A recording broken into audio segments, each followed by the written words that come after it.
Now let's set up our green hedge. For this we need to use Get Spline Data with the right mouse button.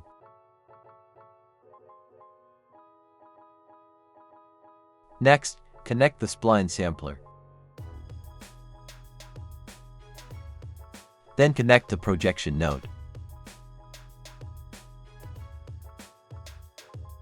Here we add Get Landscape Data.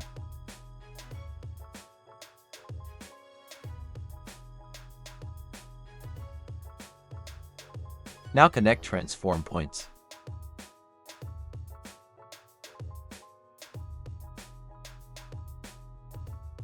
And add a static mesh spawner.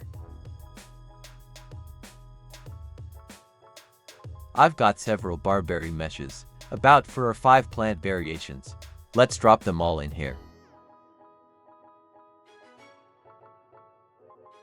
We'll start from the last one. I'll name it Barberry. Yes, I've got 5 of them. Now let's add another Barberry mesh. This will be the 4th one.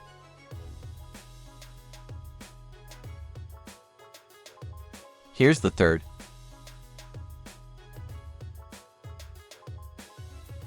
This is the 2nd. And the 1st.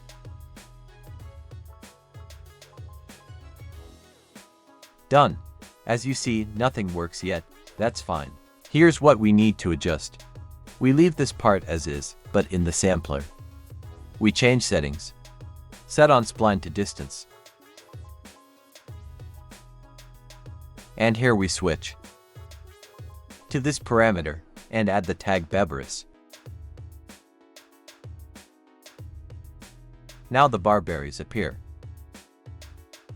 but only along one spline. We need to enable Select Multiple.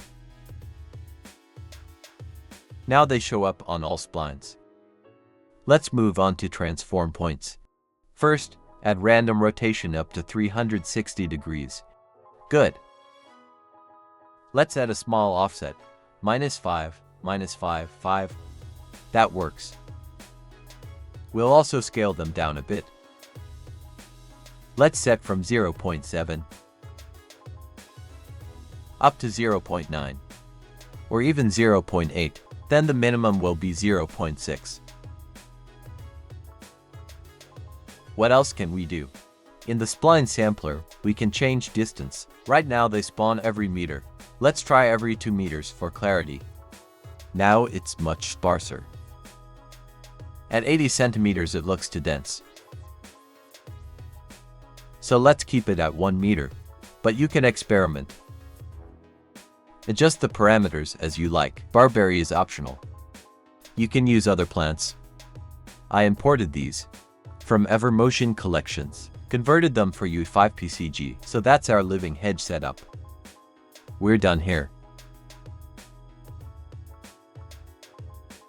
Now let's move on to the next part.